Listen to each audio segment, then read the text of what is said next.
ধারণা আমাদের শিক্ষক মণ্ডলী আমাদেরকে দিয়েছেন, কিভাবে কথা বলতে হবে, কিভাবে শিখতে হবে।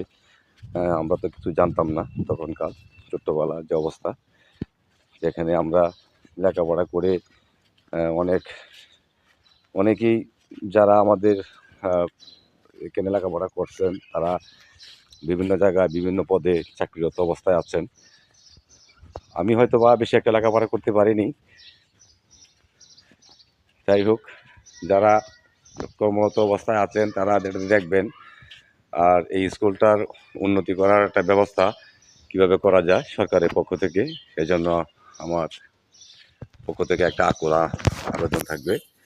আপনারা সকলে এটা একটা উন্নয়নমূলক পরিকল্পনা সরকারের পক্ষ থেকে যেন হয়, সেজন্যই সরকারকে আমি অনেকটা ধন্যবাদ জানাই।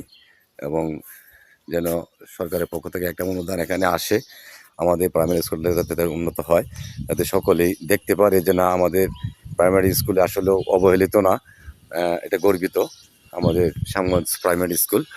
সেই গর্বিত যাতে আমরা সকলেই গর্বিত বোধ করতে পারি, সেজন্য সকলেই এটার জন্য একটা ব্যবস্থা নেওয়ার পরিকল্পনা নেবেন সরকারিভাবে, যাতে আমরা এই স্কুলটা আরও উন্নতভাবে দেখতে চাই।